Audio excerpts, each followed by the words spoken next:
Get cool stuff for what you were going to do anyway. Drink beer. With Buy Beer, Get Gear from Labatt, you can just snap a photo of your receipt and upload it to the website to rack up points for exclusive merch.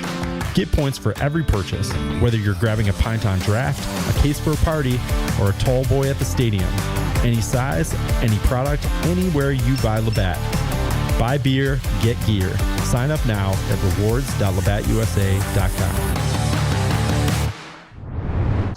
This is entertainment. People pay to watch this. Pass to a cutting Hiltz. He darts in. Oh! People actually subscribe. All across central New York. Time expired! Syracuse has done it! It's Drive Time with your host, Tim Leonard. Hey, guess what? I'm getting one.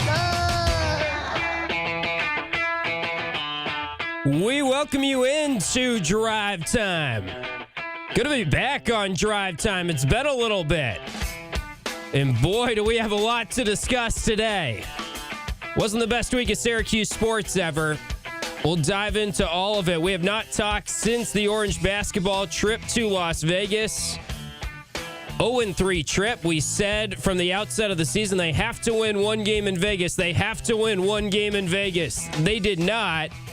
I did not expect them to be playing maybe the best team they played in that trip in the third and final game. After going 0-2 in the first two games, they drew a 2-0 Iowa State team. Still don't know why the heck they played Iowa State in that tournament. We can talk about that. Our takeaways from basketball. Probably the biggest game of the Adrian Autry era tomorrow inside the Dome. Tennessee, last chance to get a quality non-conference win. It would be a very quality non-conference win. But the way the schedule has lined up now for Syracuse, it is very quality non-conference win or just a quad four win probably on their non-conference schedule the rest of the way. So lots to discuss with basketball and lots to discuss with football as well. Not a whole lot of fun to be in the Dome on Saturday for that Boston College game. Not a whole lot of fun to watch this team for the last now 8 games of the season. A 3-9 year 2 under Fran Brown is in the books, and he is making some staff changes already. 4 assistant coaches fired today. We'll get into all of that, and we welcome your phone calls. How worried are you about the Fran Brown tenure? I never thought we'd be saying that after how good year 1 was and how high the approval rating was for Fran Brown in year 1. Now here we sit going into year 3, and there are some concerns, and there should be concerns after what we saw. Yes, a lot of it was injuries. Yes, a lot of it was Steve Angeli, and things were rolling until that Steve Angeli injury. And there's reasons to believe that next year will be much better. It has to be much better than what we just saw for the last 8 games. But there were still also some things that were concerning. And there's a lot of things to digest and discuss in regards to the football team right now. So we want to hear from you today, whether that's in the Q Sports Talk chat, whether that's in the Q Sports Talk YouTube chat. We will not neglect the YouTube chat today on a Monday Drive Time. And we also have the phone lines open throughout the entirety of our hour with you today at 315-437-7644. That's 4ESPN44. If you want to talk Orange basketball, Orange football. By the way, Syracuse football has signed a rapper, a legitimate double platinum artist, rapper who I'd never heard of. Tusi is his name. He's coming to Syracuse football next year. He's 25 years old. He's never played in college. He hasn't played in 10 years. And he committed to Syracuse football today. So we can talk about that some, too. That was in the category of things I did not think I would be discussing on our Drive Time show this afternoon. And it's also in the category of things that Fran Brown does that other coaches don't do, and things that come with the Fran Brown experience. And we'll get into it, but it does feel like that is a prime example of something that when the winning is going and everything's going right, and say this happened the first day after year 1 of Fran Brown, then maybe we would all be applauding Fran Brown for the move and saying, wow, what a genius move. This is going to bring in so much attention to the program. And we can get to your thoughts on it on the phone lines at 315-437-7644. It maybe would have been perceived as a genius move after year one, but after year two and a 3-9 season, it kind of feels like not the best day to put out that news, and it kind of feels like there's plenty of people that are on the other side of it and wondering why the heck he's bringing in this level of a distraction maybe into the locker room. There's many ways you can look at the rapper, and we can talk about Tusi, who is apparently, I'd never heard of him, but he's clearly a very famous rapper. I mean, you go look at his Spotify, he's got like 5 million followers on Instagram. They put out the post today, and that certainly passed the test of a lot of people reaching out to me that hadn't reached out to me in a while to ask me about Syracuse football, and people that don't even follow Syracuse football reaching out to me and wondering, is this real? What the heck is this? So it certainly made some national news today, which Syracuse football is making national news more in the last 2 years than really I can remember. But it's also one of those moves that you wonder, is this guy actually going to play football for Syracuse? Is this just a PR stunt? We can get into all of that over the course of our show today. Let's go right to the phone lines as we are back here on Drive Time after a little bit of a hiatus, and we've got our guy Nick in Las Vegas. Nick, what is on your mind today? What's up, Tim? How are you, my friend? I'm doing great. Great to be back. It's been a little bit for Drive Time. Oh, man. I know. Like eternity, wasn't it? It felt like a long time. It also maybe felt longer because the football team lost 2 epic games and the basketball team lost 3 games in between there. There you go. First thing I wanted to bring to your attention, I don't know if you saw it or not, but everybody was talking about Peyton Falzone from Auburn. Well, he decommitted today. He did? Okay, nice. Yeah, so that's definitely need to watch for because he was high on Syracuse's board and there was mutual interest before, so I think that might be where he lands. So definitely something to keep an eye on. Yes, we'll be keeping an eye on that. I mean, that could be one of a couple of quarterbacks that I'm sure are going to be coming in. And Fran has said 2 transfer portal quarterbacks. That kid's a high school kid, right? So yeah, we'll see. Correct, yep. We'll see how many he adds this offseason. They clearly need to add, not just because they need better backup quarterbacks, but also, I think it's gone under the radar. Steve Angeli is probably not going to be a full go, clearly, for spring. So you need someone that is an adequate quarterback to throw the football to the wide receivers so they're progressing in spring as much as you want, too. Yeah, absolutely. Obviously, everybody was so optimistic seeing Angeli throw with no boot on Saturday. But, again, that's just more PR because the injury is what it is, right? There's no way he's going to be 100% or even capable come spring, right? So it is what it is. I think he is ahead of schedule in his timeline, but I think he put it to me a couple weeks ago. He said, I'm hoping to contribute in some form in the spring and then be full go for fall camp. The other question I have for you, obviously, Fran made some moves today with the coaching staff, but do you think he's done there, or do you think there's more to come after signing day? Because obviously, with the defense ranking dead last in the Power 4, you have to assume that E-Rob is going to get a different title. A new coordinator is going to come in probably, right? And who knows with the offensive coordinator with Nixon because of all of the animosity behind the scenes and the whole Will's coming back. Well, that's news to me, right? Like, it just doesn't seem like there's continuity there for him to come back. I don't see it. Yeah, I think you're kind of in the same line of thinking as me, Nick, and I appreciate you checking in. That leads me right into our Burdick BMW of Cicero opening drive. That's what I want to talk about right at the start of the show today, and Nick has perfectly led us into that. So let's get into our Burdick BMW of Cicero opening drive, our 5 things at 5, and we begin with my thoughts on Elijah Robinson and that defensive coordinator position. No, it doesn't want to work. The magic button doesn't want to work for us today. All right, whatever. It doesn't matter. We just pretend that someone said number 1. And now we'll continue with our Burdick BMW of Cicero opening drive. So my first thought here, 5 things at 5. Elijah Robinson, is he coming back or not? And Fran Brown, I thought this was interesting in his press conference, was asked. Remember, Fran Brown a couple weeks ago said that he believes that both of those coordinators are coming back next season. Jeff Nixon will be back and Elijah Robinson will be back next year. That was a couple weeks ago. Then he was asked post-game about basically, I think it was Chris Carlson of Syracuse.com, asked him the question, are you still standing by that? And if so, what has led you to believe that you like what you're seeing from the defense and it will get better?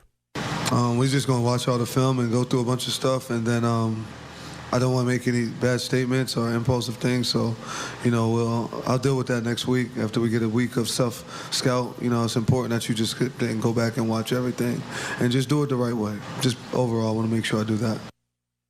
So I thought that was interesting. He kind of gave a non-answer when he was asked directly the second time, is Elijah Robinson and Jeff Nixon going to be back? I don't know anything. I feel like that answer put my antenna up a little bit more that maybe we do see a change to Elijah Robinson's position. And what Nick was talking about there, I think I'm sort of in agreement with him. I think that Elijah Robinson is probably going to return to Syracuse next year. I don't think Fran was lying when he said that. And I think he's had a lot of time to think about, what do I want the defense to look like? What do I want the offense to look like next year? And what changes am I going to make? And he clearly had already discussed that with his staff, and he was ready to leak or announce the 4 changes that happened today. Nothing's out there right now on Elijah Robinson. We don't know if there are more changes to come, if it is just the 4 changes that have happened so far. My feeling is Elijah Robinson might be in a different role next year, but back at Syracuse.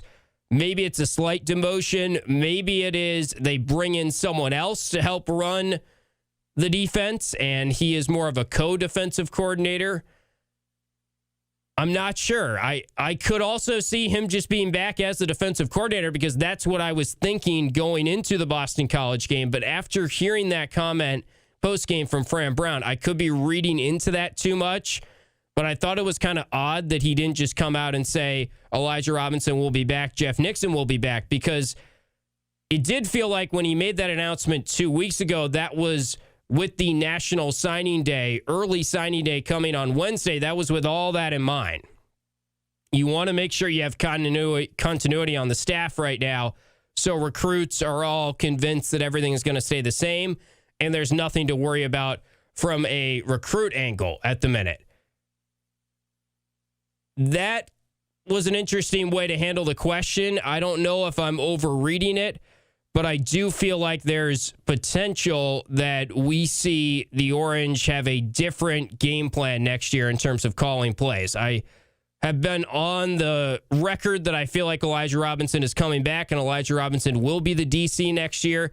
This is the first time after hearing that comment that I'm kind of like, maybe he's just going to be a part of the defensive game plan. Maybe he is just the defensive line coach. Maybe he's in a different role and they utilize someone else to help him, or someone else is the defensive coordinator next year for Syracuse. That's the biggest thing that I'm wondering, and the biggest thing that I want to get an answer on right now early on in the offseason. So that is the first thing that is on my mind, and we are off and running with my Burdick BMW of Cicero opening drive today. We want to hear from you on the phone lines at 315-437-7644. If you would like to chime in with any of your thoughts on Orange football or Orange basketball after a tough week last week for Syracuse, we'll get into some more basketball takeaways and start to look towards one of the bigger games we've had in a while, which will be inside the Dome tomorrow, 7 p.m. tip for the ACC-SEC Challenge. Never good when you're saying a game in early December is potentially a must-win. Also never good when said must-win game is occurring against a team that should beat you and is a ranked team and one of the better teams in the country that has beat you pretty badly in each of the last 2 seasons. So we'll dive into basketball a little bit more as well, and we'll get to some of your phone calls on the other side of this break. You're listening to Drive Time on QSportsTalk.com and ESPN Radio. Burdick Toyota.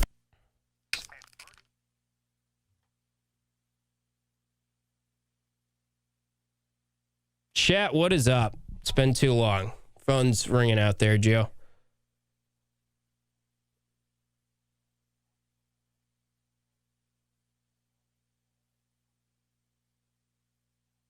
I have also met Nick in Vegas. Good dude. He was here for one of the home games this year.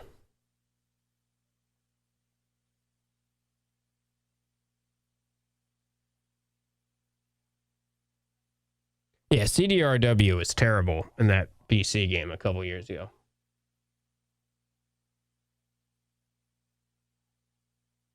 Didn't he lead to the Wildcat? Like, am I remembering that correctly? I think he did, right?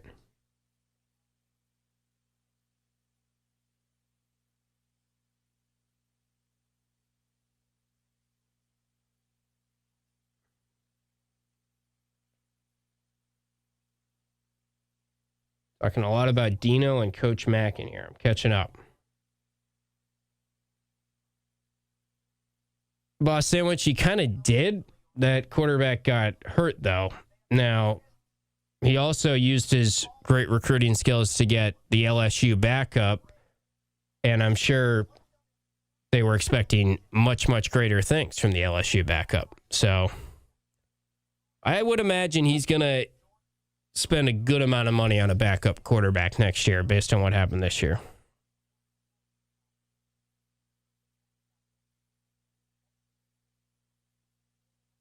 Kyra has been great to work with, Ryan. It's been fun to do the games with her. I think she's going to do the next handful of games, but she also wants to get some TV games in too. So I'm sure she'll be doing some of the women's basketball games on TV as well, the sort of streaming games.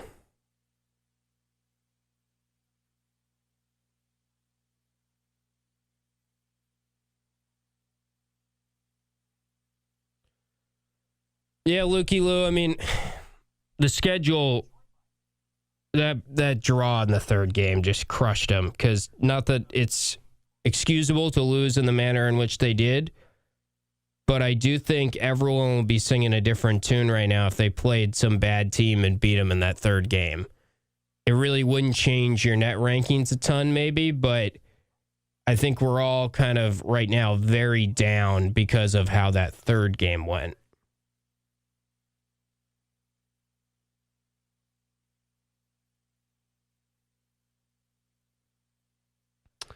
Supercat, you got to probably finish top 4 in the ACC if you don't beat Tennessee tomorrow. And you got to hope the ACC is good, too. That's a tough thing to do. Finish top 4 in a good conference.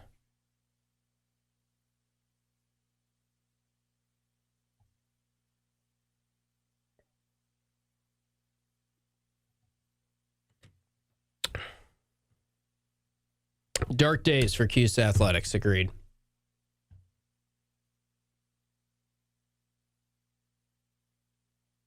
That was Cairo, Ryan. Your vision was not playing tricks on you.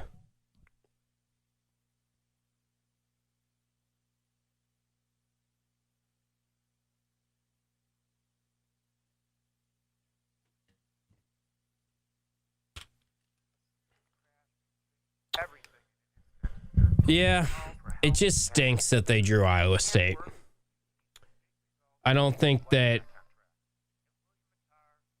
you can't complain about it too much, because it's like, if you're Syracuse, you got to go there and you got to win, and I'm sure the team was kind of like, oh, sweet, Iowa State, we got a chance to knock them off. But I did see that, Ryan. It'll be interesting.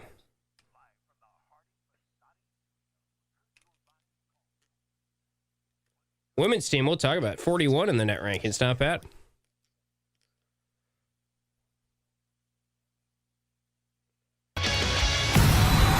Watch your favorite ESPN Syracuse sports talk shows on QSportsTalk.com. Welcome back into Drive Time.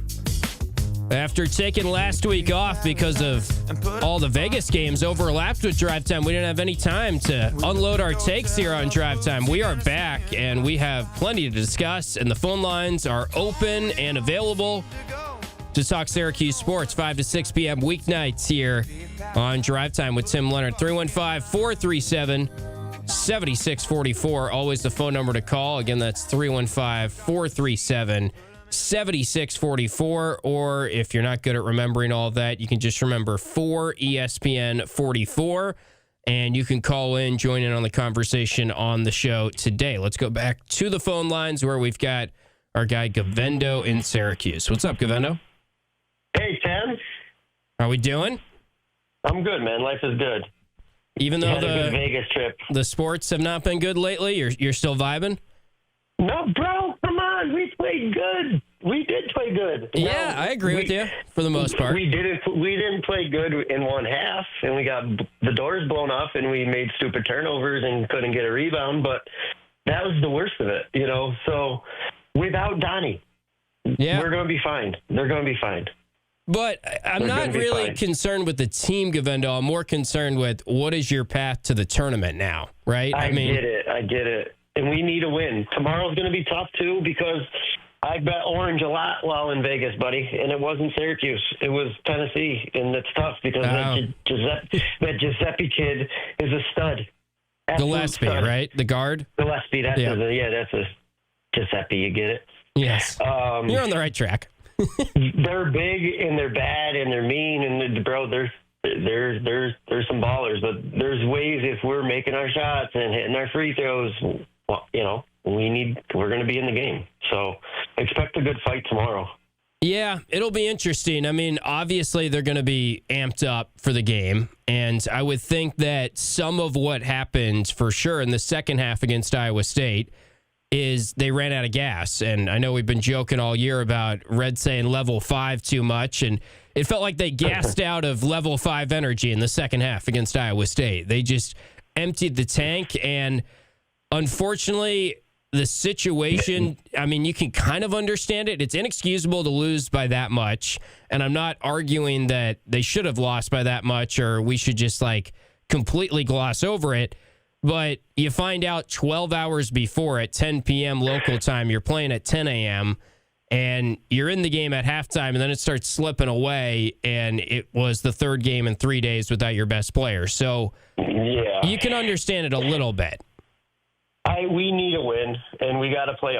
We got to play our game, but we, run some plays. We'll, knock our shots down. It's that easy. I mean, how many wide open layups did we miss, and how many free throws would we miss? 17. That was crazy. Yeah. Yeah, the free throw shooting's abysmal. I mean, we know that. I am a little concerned maybe with the overall, and it's not so much are they running enough plays, and they're getting fairly good shots, I would say, against good defenses in that Vegas trip offensively. I worry a little bit about, do they have enough shot makers on this team to be like, able to knock off that top 5, top 10 team. Now, as I say that, I mean, we know this team is talented. I'm not shying away from what I've been saying all year, which is this is a much more talented team. And I also don't want to shy away from the fact that throughout the year, we have said this team's not going to get blown out. This team will not be like last year. They're too talented to get blown out. And they did just get blown out in an epic way in the second half, losing that second half by 30 points or whatever to Iowa State. So that was terrible. Yeah, so it's inexcusable, but I wonder with the offense, I don't know how much of it is to blame on the plays they're getting, but just how much of it is guys got to make shots. And Nathan George isn't a great three-point shooter, and Nate Kings is a good three-point shooter that's not shooting well, and now you're looking around the roster and you're wondering who is going to be your shot makers right now. I know Cayenne had a tough go and he got exposed a little bit on defense, but half his shots that he had were online, like they went in and out. You know what I mean? So it's going to be okay. I like your optimism. It is what it is, right? So tomorrow you got a top 20 team walking in the door. You better be ready to play. Yeah, it's time to go. Now Betsy's going to be good, right? He can stroke it. He's our shooter, right? But yeah, you're right. We do need somebody else that can throw in a three. Deep, Yeah, I hear you. Appreciate you checking in, Govendo. That's our guy, Govendo. All right, talk to you soon. There's Govendo and the Cuse.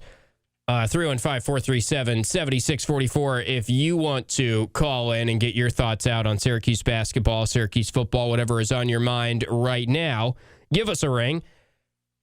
Tyler Betsy being our shooter, I don't think that's what we would have said going into the year. I think Tyler Betsy is a nice shooter. I think he's shooting 35% from three-point range right now, and that's about what I would guess he would finish this year. He also has had a super green light, partially because they're just not getting quality of looks inside that you would want, and they don't have a lot of other great shooters on the team right now, especially when you remove Donnie, who is a little bit of a threat from three-point range. Let's keep the conversation going on basketball. Let's go back to the phone lines. We've got Mark in New York City. Hey, Mark. Hey, Tim. How you doing?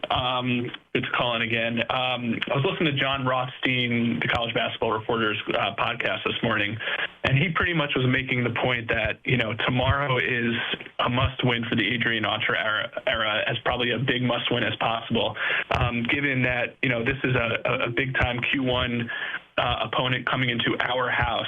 And given that the ACC's, overall net rankings was pretty low in the release today, and Syracuse isn't going to have much more big opportunities at home.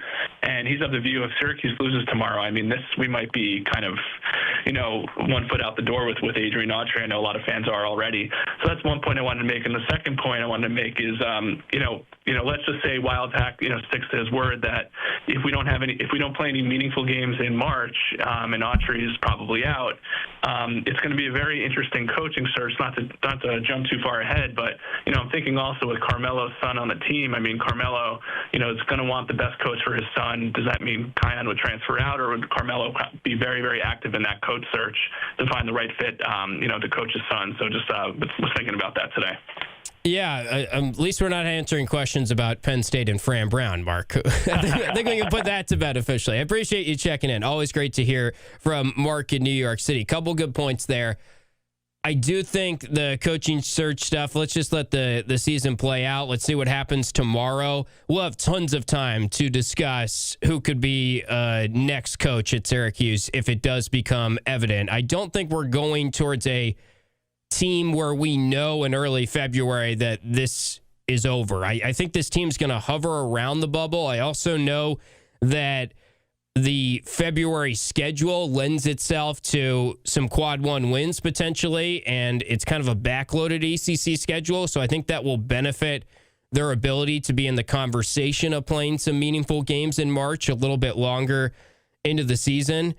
But it's unfortunate where they are. I think John Rothstein is right that the way the schedule is, and given that Syracuse is now in jeopardy of going 0-4 in non-conference quad one games, and that's your only quad one or quad two games in the non-con, you'd be 0-4. You wouldn't have a win over anyone legitimate out of ACC play. It's tough to make the tournament, especially if the ACC is even close to what they have been recently.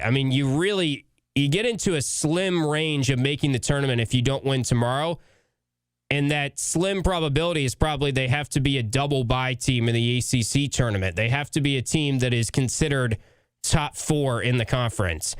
And then you get into, it's not the easiest ACC schedule compared to other ACC teams. So it is a tough spot to be in right now. We'll keep the phone calls coming. We've got Dave in Syracuse next on the line. What's up, Dave? Hey, Tim. I'm going to swing it back to football if I could. Yes. 2 different points. First of all, on the rapper coming in, I'm one of your older listeners, so I actually started watching football and got into it. Woody Hayes was still coaching. Bo Schembechler was still coaching. I caught the end of Ben Schwartzwalder's era. Wow. So these guys would be rolling in their grave if they thought about a rapper being recruited to come and play at Syracuse. But in today's day and age, Tim, even as an older guy, this just might be genius for all I know. It's such a different world. This might actually attract players in some weird way. Yeah. And I'm all for it if that's the case. I don't care. This kid's like 5'8", 150 pounds. He's not going to be a contributor, but, who cares if it actually brings in players? And in a weird way, it just may. So I'm one of sit back and watch what happens. It sounds weird to me, but I'm an older guy, and in today's day and age, different things work. So it's fine with me. My other point, Tim, so with all the defensive assistants that were canned today, Nick Williams is still on the staff. And in my opinion, I thought the defense was horrific this year. The defensive line might have been the weakest point, and yet he's still here. Well, I have to imagine he's edge rusher. He's edge rusher specific. I mean, Elijah Robinson, I think, is technically like, if you're talking defensive tackle, Elijah Robinson coaches him. But continue. Okay, well, defensive end then. Yeah, I mean, right. we had no pass rush this year, right? Sure. I mean, yet he still remains. I have to think, okay, this because of his recruiting prowess, or he's one of Fran's boys. I don't know, but that one it's surprising me if it's based on results of the year. I thought that that was one of the weaker spots. Yet he's still here, so I could see some shuffling going on. And I agree with most of the other people. I mean, Robinson, it hasn't been a success with him as a coordinator. I have to think maybe there'll be shuffling again, maybe a co-coordinator. I think that's a good idea. Get somebody in here who's better with X's and O's. You got your recruiters. I think we need a lot more coaching now and development. And it just surprised me that Nick Williams is still here while these other guys, they've been let go. Yeah, and Dave, I think you're hitting on the right point there. I think he is a very good recruiter, and I think Elijah Robinson is a really good recruiter as well. So maybe that is partially a common thread here. I'm not exactly sure what went through Fran Brown's mind when he made the decision to fire who he has to this point and to keep guys to this point, but I do think that the guys that he is still kept on the staff are maybe the good recruiters. And I mean, we just don't really see a lot about Joe Schaefer's recruiting. Does that mean he's a bad recruiter? I don't know, but it's tough to critique the ins and outs of the assistant coaches, but I think you're on to something with the recruiting point there. I think that is one of Nick Williams's better traits as a coach, is his ability to recruit. For sure. And as far as Nixon goes, we know that his system will work with the right guy at quarterback. And so I don't really want to see a change there. I think it was a good move to look maybe to another. You know, I don't celebrate anybody getting fired from a job and families having to move. But I thought the offensive line was a very weak point. And, boy, we needed it more than ever once Angeli went down. So that probably was a move you saw coming also with Williams leaving too. But we'll sit back here. I'm sure there's going to be a lot of news in the next week or two. For sure. Good call there from Dave in Syracuse. And good to hear his perspective on the rapper, because I think that he's on to something there too. I initially was kind of like, what? Is this real? This rapper story? Why are we doing this today? But it is a different era, and Fran Brown is a coach that we have applauded for adjusting to said different era. And I think Fran Brown has showcased in his time as the Syracuse head coach, he's willing to do stuff that puts Syracuse in the limelight, and he understands and knows what these recruits and high school kids are interested in right now, and he talks with them, and he's a great recruiter because he can relate to them. And we don't expect this 2C to play at all. I don't expect him to play a single snap for Syracuse football. Will he actually show up on campus, and will he be a part of the team? I'm a little even questioning that at this point. But I do think it put Syracuse in the news today, and there is something to be said about that. I think Demetrius Samuel being hyped up as a two-way player after Travis Hunter was a two-way player. I think Fran is leaning into that a little bit more and hyping up Demetrius Samuel a little bit more going into this season, because he understands that could have some benefit in recruiting. And he is a great recruiter, and he gets that Syracuse being in the spotlight is good for the brand of Syracuse and good for him in terms of attracting recruits. So there are some pros to the rapper situation. We're overdue for a break. I also want to get into Dave's comment there about the quarterback, Jeff Nixon, and the system. Fran Brown had an interesting comment in his post-game press conference about how they might need to adjust their NFL style of offense a little bit. We'll talk about that on the other side. We'll also get to Rob in Connecticut. And if you want to call in, 315-437-7644. That's 4 ESPN 44. You're listening to Drive Time on ESPN Radio. Let's play some football.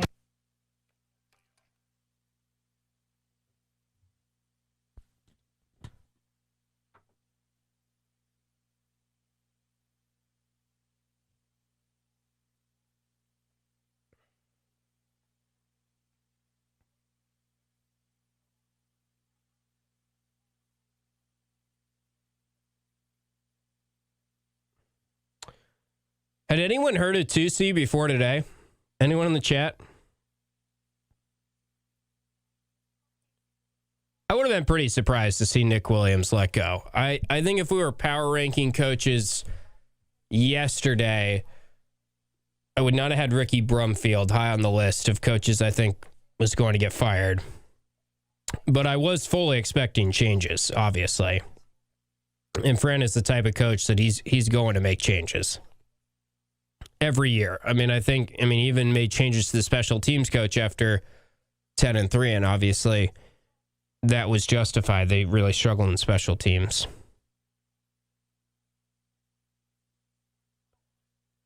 Yeah, I don't think Kyan would leave if Red left, and I think they really like Red, and we probably don't talk enough about how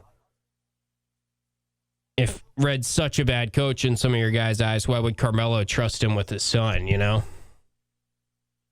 It's not like Carmelo doesn't know basketball and doesn't know what would be a good coach and is just going to throw him out there to a bad coach. But obviously, Red's got to produce. He's got to get some wins. Against quad one teams, preferably.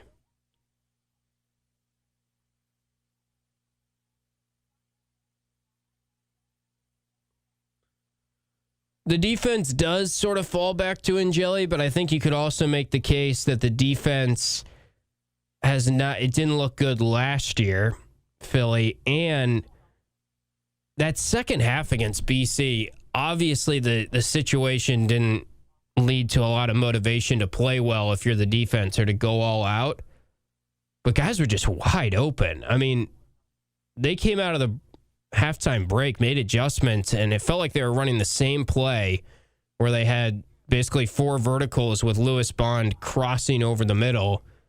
And they just kept going to Bond. He was always open. They were moving the ball at will in the second half. And then, I mean, when you have someone that runs in untouched from like 20 yards out, like some of the touchdowns this year, that's got to be a little bit of a scheme issue. Like, yes, personnel helps you, and you need more experienced defenders to really get a better gauge of the situation. But is that a scheme issue? I think a little bit when you're allowing some of the touchdowns in the manner in which they've looked.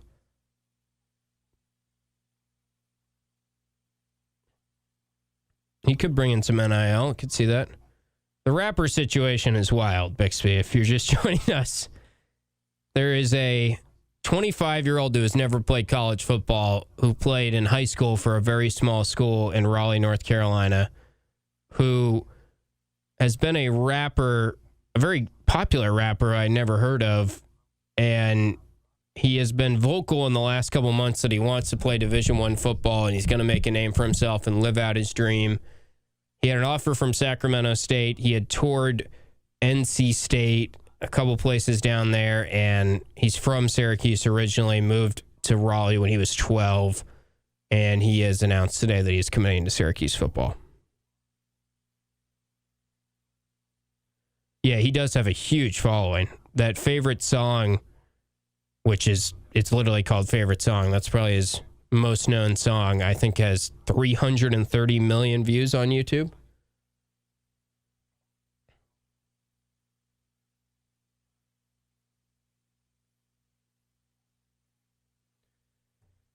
Govendo, when the AD says you have to play meaningful games in March, I think we know that they got to play meaningful games in March. So I think that's all.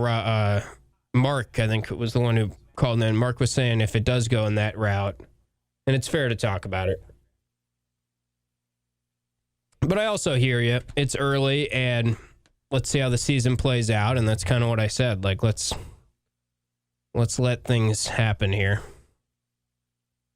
I've been watching Sienna.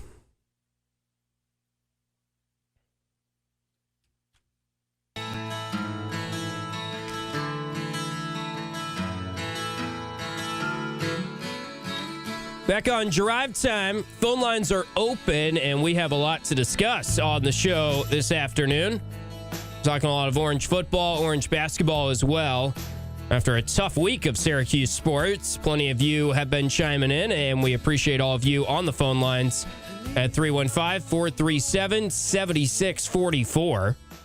This is kind of a fitting, sad song, given how Syracuse sports has been going recently. As we bring you back in on Drive Time, you can get on in the Q Sports Talk chat as well, and we're taking your comments in the break. No breaks, really, on the Q Sports Talk Twitch stream or on our YouTube page. Back to the phone lines where Rob in Connecticut has been waiting patiently. We appreciate Rob for waiting. And Rob, what is on your mind? Hey, TL, how you doing? And don't worry, I didn't wait that long. It wasn't that bad. Thank you very much. I appreciate it. Real quick, you had a caller who's, mentioned Ben Schwartzwalder would roll in his grave if he saw some of the players today. Right? So, Ben, keep this in mind. Okay, great. That's Ben Schwartzwalder. He's one of the other. Ben Schwartzwalder was born when William Howard Taft was still alive, who shared the same timeline as James Buchanan, who was responsible for the Civil War. So let's not really worry too much about what Ben Schwartzwalder would think about a rapper playing on our football team. You know what I mean? Bygones are bygones. So, TL, real quick, what do you think about that game tonight? If Jackson Dart and them show some promise, do you think they should hold off on worrying about who's going to replace Kafka? What do you think about the coaching search? You're talking Pats Giants tonight, right? No, I'm a Giants fan. You know what I mean? So yeah, the Giants. I think the Pats are good with Vrabel. I don't think they're going to get. I think his job is safe. Oh, well, right? Yeah. He's probably the coach of the year right now. Yeah, I appreciate it. I do agree. Yeah, thanks for checking in, Rob. I didn't know that my nickname is TL, so we've got another nickname to add to the list here. I've got all kinds of nicknames in the chat. Never been called TL on the air, so appreciate that. Never had James Buchanan referenced, and what was the other president he referenced there? I can't even remember now. So that was a little all over the map there, which we like on Drive Time. We appreciate Rob in Connecticut for calling in. As for the Pats-Giants game tonight and the interesting question of Kafka, who is the interim head coach right now for the Giants after they fired Brian Daboll, it did make me wonder when they moved on from Daboll in the manner that they did, and then Kafka comes in and his immediate first decision was Jameis Winston's going to start over Russell Wilson. It did feel like they were kind of giving him a runway for a tryout, which I think is one of the benefits of moving on from a coach earlier than other teams, is you get to see if said team responds to the interim head coach a little bit. So, yeah, there is probably a chance that Kafka is in the conversation, but it doesn't feel like right now the Giants have been a drastically different team. They've also just had a lot of injuries in the time that Kafka has been the acting head coach or interim head coach right now. So those are my thoughts on the Monday Night Football game. Let's get back a little bit to Syracuse football. And interesting, we were talking a little bit about NFL and the NFL style of offense that Syracuse has right now, which has become a talking point because we've seen what happens when you have the right quarterback, and it is great. You see a guy like Kyle McCord last year, who is an NFL-ready quarterback, basically, and a smart guy to make pre-snap adjustments and a smart processor. You see what happens with Steve Angeli, who clearly is a cerebral quarterback and a great leader for the team, and you spend like 5 seconds around Steve Angeli, and you're impressed with how he carries himself off the field and how he is as a leader. So we've seen it work with the right quarterback. We've also seen that it is probably a very difficult offense for a quarterback that is not the right quarterback. And this was an interesting comment from Fran Brown's post-game press conference after the loss to BC, ending the year 3-9. He starts talking about how they might need to tweak things a little bit with their offense, and they've already started to make some changes for next year with all of this in mind.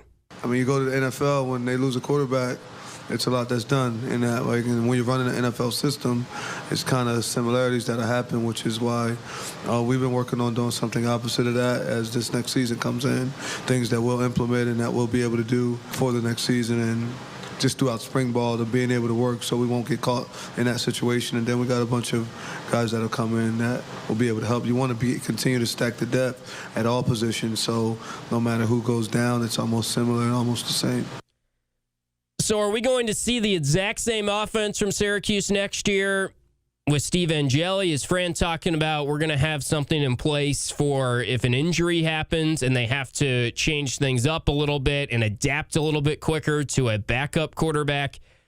I get the sense that Fran Brown is going to try and get a good amount of production or talent level in at the backup quarterback position. I think that would be the right move right now. I think he's going to allocate a good amount of resources to the backup quarterback. That's just my feel on the situation, because he knew that this year was sort of a rude awakening as to what happens at Syracuse football when you lose your starting quarterback. And I'm sure he learned a lot from the situation this year. So I do wonder, who could they realistically get as a transfer portal quarterback? And we had Nick, our first caller, bring up that there's an Auburn quarterback commit out there who is decommitted and has interest in Syracuse. Could that be an option? For sure. I think also Fran has talked about Zaid Lott as someone, he hasn't named him directly because he can't name him directly, but Zaid Lott, the Providence Day high school quarterback commit, Providence Day in Charlotte, one of the better high school quarterback commits in the last handful of years at Syracuse. I think he would be ready to contribute, a little bit more ready to contribute as a freshman than what we saw from the freshman group this year. The freshman group this year exposed a little bit, and Fran touched on it there in his answer to that question in the postgame press conference. I think Fran Brown is someone that truly believes that you need to recruit from the high school ranks and develop from the high school ranks. The portal is good for little one-year rentals here or there, but he still wants to be a program that brings in a lot of talent through high school and develops talent through high school. And that is the best way to be a successful, sustainable program. Quarterback might not be the best position to do that. We saw some young quarterbacks this year, some really young quarterbacks that struggled in a complicated-ish offense. From what we know of the offense, it's an NFL pro-style offense with a lot of motions and a lot of different things, and I think that led to why we see the delay of games that are happening with the backup quarterbacks. We see the false starts that are happening with the backup quarterbacks. It's a lot to process pre-snap for a quarterback in this offensive system. So they really need to make sure they have a better group of backup quarterbacks. And this is going to test how good of a recruiter truly Fran Brown is. Can you convince a legitimate, solid backup quarterback to come knowing that Steve Angeli is definitely the starter? And Steve Angeli also has 2 more years left and could be the starter for 2 more years. It's kind of a conundrum where they need to improve on backup quarterback because their quarterback who got hurt last year is coming off an injury, and we saw that it is inexcusable for them to be in that situation again if another injury, which you hope doesn't happen, of course, but if Steve Angeli is not quite the same or he gets injured or whatever happens and they have to go to QB2 or QB3, they need to be better prepared. But it's a tough position to convince a legitimate good quarterback. You're going to have to shell out a good amount of money. And how much money is the right amount of money to shell out to bring in a backup quarterback when you also have problems at offensive line and you have problems at defensive line? And you just need to add veteran players across the board to this roster to feel good about it next year. Back to the phone lines where we've got our guy Scooter in Jamesville. What's up, Scoot? Yeah, Timmy, talking about just Jeff Nixon in the pro-style offense. But if you look at college, that's where they're going to get is assistant coaches from the NFL to come down and coach at college level. I think Indiana was a classic example. Is their offensive coach Shanahan? Wasn't he a coach? That I don't know. I could look it up, but I'm sure. I mean, your overall point is 100% right, Scooter. That there are a lot of coaches that were NFL guys now in college. Exactly. And now, I mean, just the way the style is, I mean, we got the general managers now actually running the program as far as the money goes, which I assume that's, and aren't they going after people that were in the NFL or have experience there that are used to the roster and stuff? I don't know if recruiting is great, but man, with this transfer portal, that's maybe more important. Like you're talking about getting a backup and how much money you're willing to pay somebody. But just remember Penn State before the Boise State game. Their backup quarterback, which played a lot, actually went and left. To Mizzou, right? Yeah. Yeah. So, I mean, it's just the way it is, and it'll just be interesting. That's going to be more and more like that, where people are going to leave. But I think the system, we just didn't have anybody. Period. I mean, if you got a quarterback, you're afraid to throw the ball, and Valari was great with his stuff, but that's not the future. I hope not. I mean, running the Wildcats, that was a little disappointing because at least, give these guys experience. But this shows you, I don't think anybody in this roster is your backup quarterback for next year. But I don't know if you have to really dummy down the offense. That's why we were good. I mean, you take away the vertical, the passing attack, that defense is probably the same as last year if you look at it, stat-wise, until the end of the season. Yeah, I hear you, Scooter, and I'm with you for the most part. I also think, you look at BC, Grayson James, their backup, is still able to move the ball downfield. And obviously, backup quarterbacks across the country, that's a conundrum for a lot of teams right now, given the situation in college sports. So you're right about that. But it should not be this big of a drop-off, what we saw this year. It felt like they could not even attempt a vertical pass to the point where when they wanted to take a deep shot, they did a wide receiver reverse pass with Jonte Cook, and that was their way of kind of admitting that's our best option for moving the ball vertically right now. That can't happen. So you got to find a way to improve what you have in your backup quarterbacks. No, I agree, but you don't think the offense should dummy down? Just go out and get a better quarterback that actually is a quarterback. The thing I don't laugh at, but remember Ricky Collins was number one. And it was great. It was great talk fodder over the summer. Oh, there's a controversy. I knew when they brought in Jelly, there was no controversy because if Collins was good, they're not bringing someone else in to cause a controversy. So you knew right then they weren't happy with Collins. And it's great they got somebody in the system, in the Notre Dame system. But the bottom line is, I think in today's football, and I think you have to have some sophisticated passing attack. You just have to, like you said, the right person running it, and hopefully we can get two of those for next year. Yeah, I think I agree with a lot of what you've said, Scooter. I appreciate you checking in. We'll let you go. That's Scooter in Jamesville. I don't think that they need to totally dummy down the system, although Friend's kind of hinting that they might be doing some of that there in his comment from the postgame on Saturday.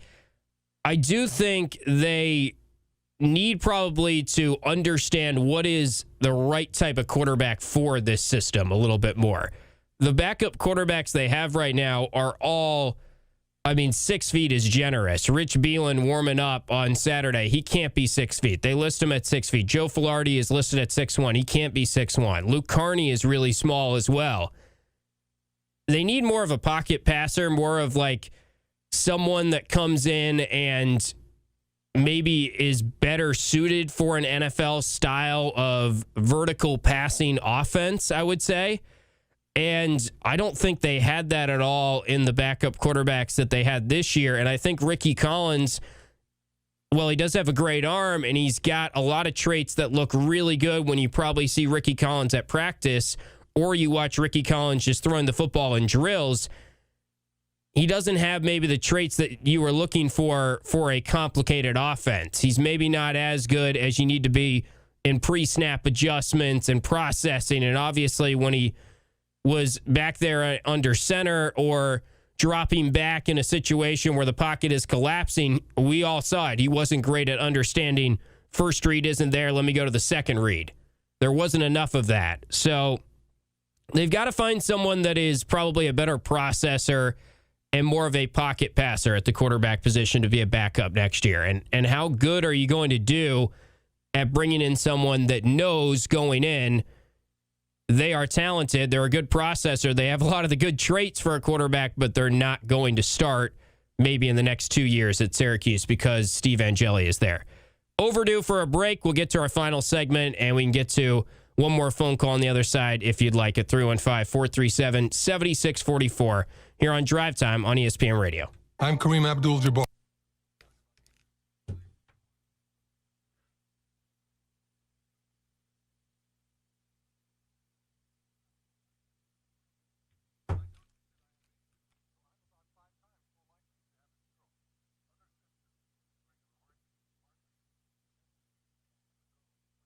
Boise State drink.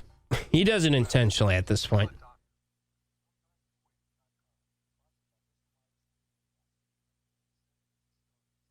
Juicy coming out, leading the team.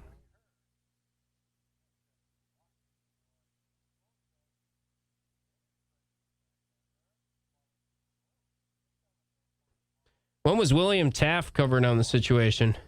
Or on the station?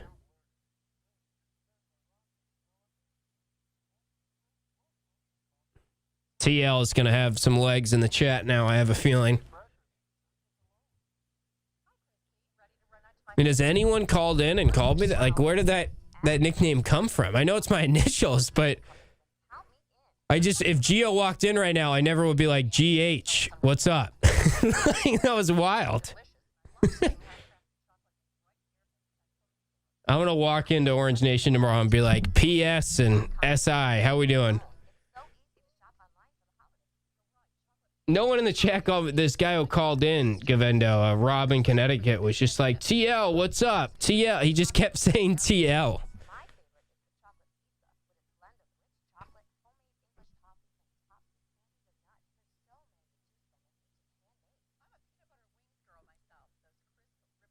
TJ Timmy Len.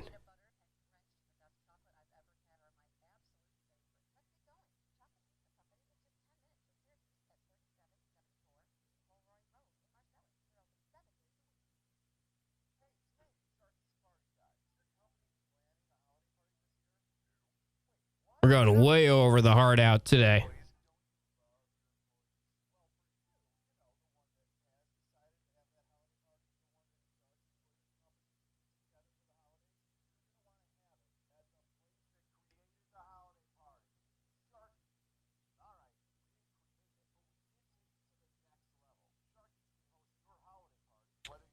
Tim in the YouTube chat, you're right. The rapper is from Syracuse. Moved when he was 12. He did the opposite of me. He moved from Syracuse to Raleigh, or to the Raleigh area. Rollsville High School. I mean, I grew up down there. That's not a football juggernaut. It's a relatively new high school. I'm not sure how they were when he was there in 2015, 10 years ago, but that was probably like year 2 or 3 of that high school being in existence.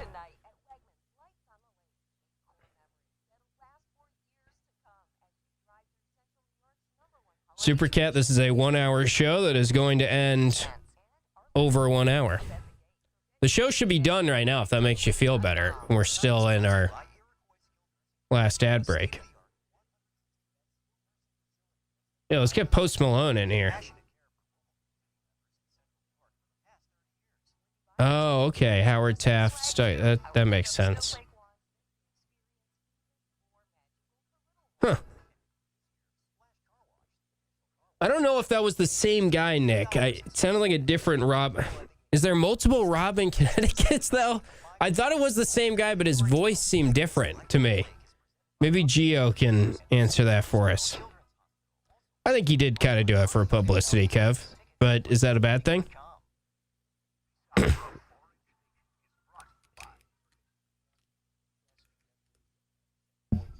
100.1. Watch your favorite ESPN Syracuse sports talk shows on QSportsTalk.com. Well, they blew up a chicken man in Philly last night. Weird show. We've been all over the map today on the show. We're going long. Had to talk about Syracuse football getting a commitment from a 25-year-old rapper today. That was a story we all didn't see coming. So we're reacting to that. Is it a PR stunt? If you missed it, it's kind of a story you probably should be sitting down to hear. So hopefully as you're driving, you're sitting down here on Drive Time. If you haven't heard it now, Tusi, a famous rapper who he has not been featured on any of our bump back music here. He doesn't sound any bit like Bruce Springsteen, I'm willing to bet. I'm not familiar with his work, but a lot of people are very familiar with his work. Actually, 330 million views on his top song on YouTube. He's got 5 million Instagram followers, and he has made national news today for committing to Syracuse football as part of the 2026 recruiting class. He's not really a football player that I think is ever going to take a snap for Syracuse, but he has made national news for Syracuse football today, and that is maybe a big reason why he is coming to play football for Syracuse. And Fran Brown might be thinking a little bit about what a recruits want, and will they be more interested in coming to Syracuse because they're going to be teammates with a multi-platinum, double platinum rapper who has tons of Instagram followers? Can he help Syracuse in the NIL space? Maybe. It's a very Fran Brown move here after a un-Fran Brown-like season from what we knew of Fran Brown. I thought year one was what Fran Brown was supposed to be. So year three is going to be very interesting under Fran Brown. We'll leave you with one thought that has been going through my mind today about next year for Syracuse football in year three. The one thing that gives me sort of pause right now, and I still am on the side that I think Fran Brown is going to figure this thing out, and I think Syracuse football is going to bounce back, and they're going to have a relatively nice year next year. Fran Brown is talking a huge game about year three, and he is talking a lot in the last couple of weeks about how just remember what it was like right now. That feeling's not going to be there anymore, and we're going to be 5 times better next year, and the talent we're bringing in, and everyone's going to come, and Steve Angeli's going to be one of the best quarterbacks in the country. And as Fran Brown has done since he came on campus and since he took this job, he's talking a lot about a lot of big goals for Syracuse football, and he is not shying away from that next season, and he's talked about how he has learned a lot as a head coach this year, and it can apply to next year, and I think that is all true. He's also talking a lot this year about how young the team is, and the one concern I have, it's a very young team this year. I don't know how much older the team is going to get next year. I really want to see Fran this year hit the portal pretty hard for experienced guys. I know it's in his DNA to recruit through high school and be more of a high school program than a portal program, and I think that's all good and well. Let's listen to another comment he made in his post-game press conference before we wrap up the show today. This was him talking about the offensive line. This is kind of a long comment, but pay attention to what he says here and some of the guys he shouts out at the end of this comment as offensive line nucleus guys going into next year. And we're going to build around that offensive line and Steve. Because if the offensive line is right and we can run the ball consistently, we will never be in this storm that we're in right now. So it's important that we're able to do that, and that's something that huge emphasis this offseason for us to make sure that happens, to be able to help Steve, right? So that everyone isn't just coming up blitzing him like crazy and doing things of that nature. And our offensive line to continue to work and get better. They're young. You got Byron, you got Cam, Joe Cruz, Trey Mack, and then we'll be seeing who's going to be the center. You know, it's a bunch of those guys, but we got a lot of guys coming back, and then we got depth behind them. Skyler and all those guys are ready to play, Jaden, man. We're pretty deep when it comes to the offensive line, and I want to make sure that that's the vocal main point of the team to go along with Steve. So these comments all coming before now we know Dale Williams, the offensive line coach, has been fired today. If you missed it, also special teams coach Ricky Brumfield was fired. That one probably the most surprising of the four that we found out about today. Joe Schaefer, who is the defensive back coach, fired today by the Orange, it seems like, according to reports. And then co-defensive coordinator and linebackers coach Robert Wright, who came over from Buffalo and was also a part of last year's team, was also fired today, or now I should say 2 years ago's team, I guess. So on the offensive line, Fran Brown says we've got Byron Washington, sophomore next year. We've got Cam Pringle, redshirt sophomore next year. We've got Joe Cruz, who is a veteran guy, redshirt senior. And we've got Trey Mack, redshirt junior. And he says, we'll see who we're going to start at center. And we've got some other guys. We got Jaden Mann. He'll be a redshirt freshman next year. We saw him take a couple snaps in some of those different formations they were using in the game on Saturday. He mentioned Skylar Harvey as a redshirt freshman with good size that he likes, and that's a depth piece as well. I would say this, offensive line really hasn't been great in the first 2 years. Even last year, I felt like Kyle McCord sort of masked some of the issues at offensive line, and I think Fran is 100% right that offensive line should be a major point of emphasis in this offseason. If they roll out an offensive line next year that is Byron Washington, a sophomore, Cam Pringle, a redshirt sophomore, Joe Cruz, a redshirt senior, Trey Mack, a redshirt junior, and then insert a new center, I'm not sure how good that offensive line is. I'm not sure if we're having the same conversations in the middle of next year about, is the team just a little bit too young still on the offensive line? Are we then shifting from Byron Washington, look how much he's playing, he's just a freshman. We got Byron Washington, he's just a sophomore, he's only going to get better, he's got NFL draft potential. That is my concern right now. I just think they need more experience to actually be able to be successful next year and have the type of year that Fran is talking about next year.